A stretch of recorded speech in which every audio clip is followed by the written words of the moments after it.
ask a Christian, "How do you view sin?" and he will immediately discuss matters pertaining to moral implications and ethical values. Ask a Jewish woman, "How do you view sin?"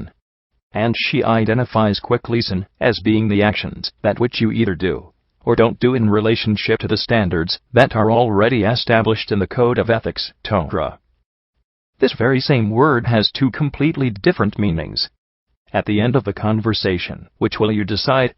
Will you side with the notion that sin is dependent upon whatever enters your thoughts and what you perceive with your feelings? Or will you reason that sin is something that is tangible and observable? Ultimately, the choice is yours to make. Before reviewing the Christian perspective of sin, this study will first discuss the Jewish view on sin.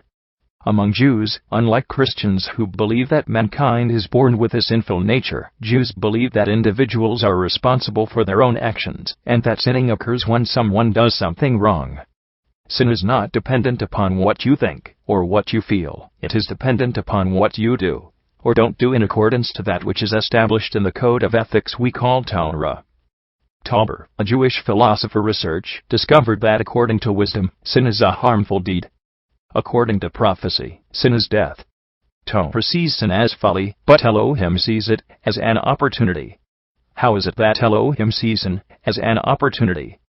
Accordingly, Elohim sees sin as an opportunity for mankind to perform teshuvah.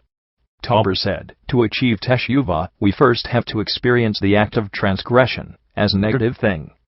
We have to agonize over the utter devastation it has wreaked on our soul. We have to recognize, disavow, and renounce its folly. Only then can we go back and change what we did. Is it then possible to avoid sin? Yes, it is.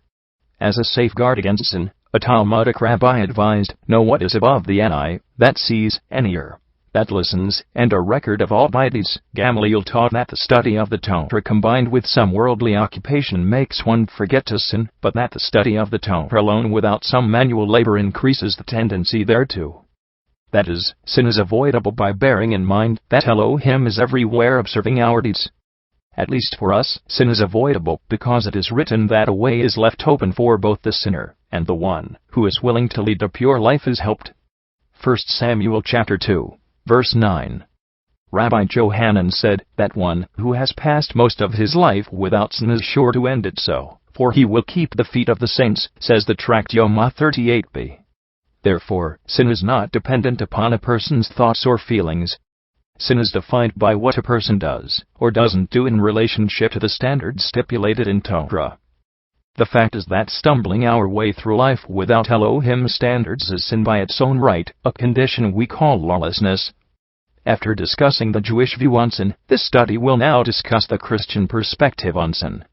Bible Explorer explains on BlueLetterBible.com that sin, in its broadest definition, is any lack of conformity to God's character, as it is revealed in the living and written Word. Stewart then cites the King James Version of the Bible by saying, whoever commits sin also commits lawlessness, and sin is lawlessness.